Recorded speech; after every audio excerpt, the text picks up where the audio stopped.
Hi guys, welcome back to today's episode.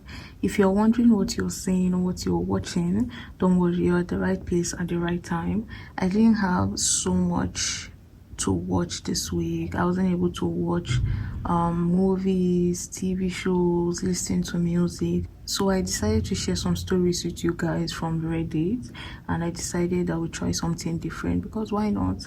So the title of the story is what's 100% true story from your life that's so ridiculous it seems fake? And I'll be sharing the stories that I found interesting, intriguing, and yeah, I'll just be sharing it with you guys. So let's dive right into the first story. The first story goes, got a call on my office phone on my first day of work. Lady wants to set up a time to meet and gives me complex directions. I assumed it was work training. I followed the directions and end up way outside of town in a rural nowhere. Turns out they were trying to sell a trailer and called the wrong number. Next story. My parents met as patients in a mental hospital. No words. Next story. A cashier asked me for ID when I was buying a beer. I showed her my driving license and she tells me that my date of birth isn't possible. She claims it's 2019. How can you be born in 2000? I tried to explain it to her, but she just wouldn't get it. After about 5 minutes of standing there in disbelief, she finally says, fine, I'll take your word for it this time, but next time, bring something less confusing. I walked out of that store thinking, what the F just happened? And guys, in her defense, I can kind of understand her point of view, because it could have been a busy day. It could have been a day where maybe she's just not herself, or she's just not paying so much attention to what's going on, and perhaps she was hearing it as 2020 instead of 2000. So that is why she's like, it's not possible. That's my guess. Well, anyways, let's move on to the next story. Back when I used drugs, I made plans to meet my dealer at our usual gas station. Sometimes he used different cars and or had friends with him. I think she's trying to say sometimes he uses different cars or sometimes he has friends with him. Anyways, so I see a car back in next to me.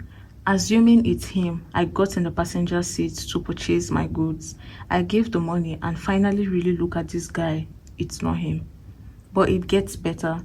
This guy was a dealer too and pulled out a bag of anything I could have wanted. We ended up exchanging numbers and met him a few more times. Crazy. Crazy. Is how this person wasn't scared that this next person could be maybe the feds or the police or someone disguised. This person still ended up getting what they wanted. Crazy story. Anyways, let's move on to the next one. My brothers are 14 and 13 years older than me. When I was 3, both of them left for college and my parents and I moved to a small city. In elementary school, none of my friends and classmates believed me when I told them I had brothers because they never saw them. I did not have any pictures at hand since this was in the early 2000s, so I would draw pictures of me and my brothers to prove they did in fact exist and weren't just my imaginary older brothers. Only 2 of my closest friends believed me when we were in the house at the same time my brothers were.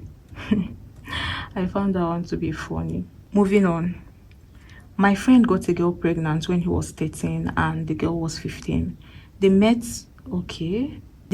at the beach in Panama City, Florida. I even forgot their age. She was rich and lived in Ohio. He was poor and lived in Georgia. My friend never told anyone but me. He is now 28 and has a 15-year-old kid only I know about. The only reason he got away with it is because this girl's family was super rich. The girl never said who the guy was and would sometimes fly down to visit him in secret. I did not believe this until I saw pictures of his kid. His kid has never met him either, and I do not think he even knows he exists. I always daydreamed that if my friend died, I would have to tell his parents that he actually had a kid and they had been a grandma and grandpa for 15 years and never knew it. And guys, I don't even know what to make of this story. It's so crazy that I would rather believe it's a fake story just because of everything, like all the information at 13 and 15, and he has never met this kid.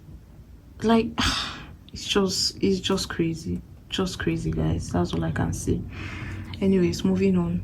Was walking home when I was 16 and a car pulled up behind me. Inside were four guys in balaclavas and a gun pointing out the window. The gun went click.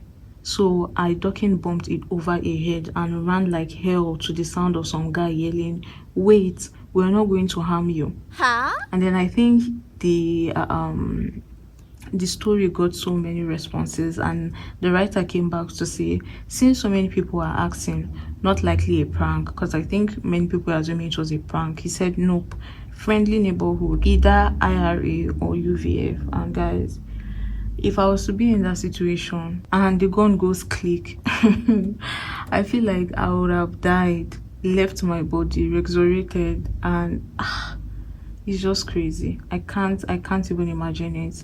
Anyways, next story. I got a call from a police officer telling me if I didn't pay some old fines within a week, he would come arrest me. The total was $267.63. It was about 2 weeks before Christmas, so I was really sweating it. The very next day, I got a check in the mail for $267.63, same amount as what the policeman requested for overpaid child support throughout the year. Craziest, most unexplainable thing I've ever had happen to me.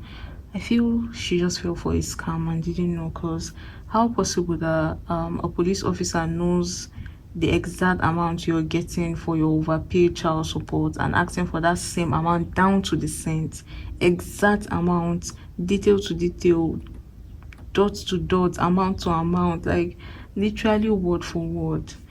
I just feel like she or he was scammed, because this is just so unbelievable. I have 3 more stories. Let's move on to the next one. I was once walking and listening to music when I found a $20 bill on the ground. The song that was playing was Money for Nothing. I found that so funny, and what would I say was the word? The fact that that song was playing when that happened is really, really mind-boggling. Next story. Like 6 years ago, I accidentally bumped into my parents' pool with my iPod and headphones in my pocket after mowing the lawn in the scorching heat. I freaked out and got out as quick as possible. My iPod was still on in my pocket when I pulled it out. Now, I had probably 2,000 songs on this thing, yet the song that showed up on shuffle was The Sound of Silence. It played for about 10 seconds, then my iPod passes on. People pretend to believe me, but I know they doubt it. That's funny, but wow. I can imagine the pain after listening to The Sound of Silence and the iPod literally going off. Finally, guys, my last story. When I was on a run, it was getting late. The sun had set and it was getting dark. I was about half a mile from home. All of a sudden, I get smacked in the face. I look around as I continue running and realize that a bat had flown into my face. And yeah, guys, that's my story for today. So now we can move on to what I've been watching this week. Like I said, I haven't really been watching anything new, I would say. For this week, I've actually just been watching Blacklist, and I have not been able to finish 3 episodes this week. Actually, I've not been able to watch up to 3 episodes from the Blacklist, but I was able to come across a series that just came out, and it's titled Presumed Innocence, and it's a remake of a film that was done in 1990. And Presumed Innocent is really, really, really interesting. And guys, it also took me days to finish this one, because when I started, it felt like it started slow, boring, although I wasn't really paying attention then. But guys, it is really, really interesting. It is suspenseful, it is mysterious, and it is horrific. Actually, it is horrific, but it is really, really interesting. And let me just give you guys a little backstory. It revolves around someone from Chicago's prosecuting attorney's office went dead, a lady, and it happened that her co-worker, who was just assigned the case, to be the prosecutor in her murder. There was a revelation that they had an affair, or they've been having an affair, and he actually told his wife that the last time he had an affair with the lady was a year ago. But upon her murder, we are coming to realize that they were actually active up until I think a week ago or a month ago, leading up to her death. And he became a prime suspect in the murder because they found that she died pregnant and the baby was his, because they conducted a test, like I said, when the revelation came out that he was dating her. And they had to go to his house, they ransacked everything with his wife and kids present. And it's just such a very, very, very horrible situation that I wouldn't wish on anyone, because the way it starts is, like I said, it starts slow, easy, but eventually it's like they're just giving you so many suspense, back to back, back to back, back to back, without even giving you a breathing space. So yeah, you should definitely give it a watch. So far there've been just 2 episodes released. It was started June 12 actually, and I think it comes out every week. They release new episodes every week, so you should give it a watch. You can find it on Apple TV, you can also find it on Flickstore. That's the only thing I've been watching this week. For my songs for this week, I've been watching Soweto Baby by DJ Maforisa featuring DJ Box and Wizkid. That's a song that is really an old song, but I love the song till date. I enjoy it so much.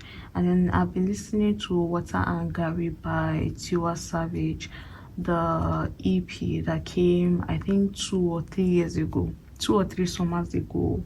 And one of my favorite tracks from that EP would be the one she featured Nas. That's just such a beautiful song. It has a very nice instrument. I just love the song. It's really beautiful. I enjoy it so much. I've been listening to Kiss Daniel's album called Maverick. Yes, I love that album so much as well. I've been listening to it. I've been listening to Escapism by Bloody Civilian featuring Fave and Teiwa. I hope I'm pronouncing the name right. I've been listening to Controller. The video just came out by Fave. The video is simple. It's simple but nice, and I love her outfit in the video. That's also a song that I really like, and I feel more people should listen to it. And then I've been listening to Ira's album. I'm still enjoying it. Like I said, guys, every song is it just flows. It's just beautiful. It's a beautiful work of art, literally. So I've been listening to it. And there's a part I love in Woman Commando where she said, I don't want to know your zodiac sign, Pisces or Gemini. All of us, we are fine the way we are. It's so true, but it's so funny. I just found out so funny. So yeah, I've been jamming to her album. I've also been listening to Thames' album, and my favorite is Turn Me Up. I love that jam so much. Born in the Wild, but my all-time favorite would be Turn Me Up. I really love that. And then King Promise released an album, but guys, I've been struggling to listen to that album, honestly. The only one I've actually listened to, that I would say I actually listened to, would be Continental, where he featured Charlie Poppy, and it's just an okay song. So I can't really give a review of the album. Don't get me wrong, I listened to all the songs on the album, but I cannot give a review based off the fact that I don't know, guys. I listened to the song, but I did not listen to it, if that makes sense. Moving on, I was listening to Wizkid's album titled Superstar. He recently, I think a few days back, made it 13 years since he released the album, and that was the album that, you know, started his career. So I've been listening. Normally I love the album, but with all the buzz on Twitter, of course I went to listen to it. And guys, it's such a beautiful nostalgic album. When I listen to it, it gives me so much nostalgia, and it just made me realize that, who knows, it's probably because of nostalgia that sometimes we are always telling artists, oh, you fell off, or no, what you sing now does not resonate with me, maybe, or you made beautiful songs better back then than now. Sometimes I feel like it's just our nostalgia, what we're feeling at that moment, how things were at that moment, that just makes the song even more beautiful than it is. I'm just saying though. And then the next I've been listening to is SOS, the album by Caesar. That's also another album that I vibe with so much. So yeah, I've been listening to that. And that album, my favorite would be Nobody Gets Me. I just love it. I don't know. I won't not even because of the lyrics actually. I just love her vocals. Okay, yes, the reason why I love that song is her vocals. I love it so much. I've also been listening to Jenny Aiko. I've been listening to a lot of her songs this week. And then lastly, I've been listening to Adore You by Khalid. That is a very, very beautiful, cool, and nice jam. And yeah, guys, we've come to the end of our video. I hope my teddy didn't stare into your eyes the the whole period of the video, and I hope this isn't too weird for you. But yeah, we should try something different once in a while. And yeah, please don't forget to like, share, subscribe, and I'll see you guys next week. Bye.